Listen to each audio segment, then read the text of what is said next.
আমাদের কেন্দ্রীয় ওলামা দল থেকে আমাদের বলছিল যে কোরআন খতমের জন্য বেগম খালেদা জিয়া এবং প্রেসিডেন্ট জিয়াউর রহমানের জন্য দোয়া করা হবে, তাদের পরিবারদের জন্য। আমরা সকলকে এখানে পড়তেছি। খতম হয়েছে কয়টা? 41 দিন চলবে। খুব ব্যতীত সে চলে যাওয়ার কারণে একজন আপসী নেত্রী, তিনি আমাদের মাথার উপরে ছায়া হিসেবে ছিল। তো যে কারণে আমরা গতকাল ব্যতীত ছিলাম। আর সেজন্য আমাদের কেন্দ্রীয় ওলামা দল থেকে আমাদের বলছিল যে কোরআন খতমের জন্য। তা আমাদের কত পড়া হয়েছে? আমরা সকলকে এখানে পড়তেছি। খতম হয়েছে কয়টা? 41 দিন চলবে আমাদের শেষ পর্যায়ে।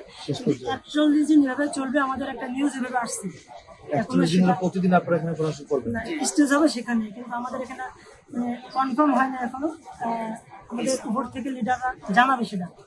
নিউজ আমাদের স্টেজ না, এখানে একটা পরিবেশ তৈরি করে দিবে যেখানে ওলামা দলের পক্ষ থেকে 40 দিন এখানে কোরআন তেলাওয়াত হবে এবং বেগম খালেদা জিয়া এবং প্রেসিডেন্ট জিয়াউর রহমানের জন্য দোয়া করা হবে, তাদের পরিবারদের জন্য এবং সারা মুসলিম বিশ্বের সমস্ত মুসলমানদের জন্য যারা কবরবাসী হয়েছেন তাদেরকে যেন আল্লাহ তাআলা জান্নাত নসিব করে।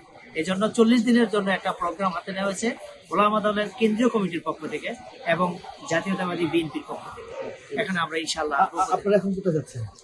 আমরা অলরেডি কোরআন খতম হয়েছে, এখন আমাদের কেন্দ্রীয় কমিটির আহ্বায়ক সাহেব আসছেন, রাজা আমাদের যে কেন্দ্রীয় কমিটির আহ্বায়ক সাহেব উনি আসছেন, উনি আমাদেরকে ডাকছেন ওদিকে একটু যাওয়ার জন্য। ঠিক আছে।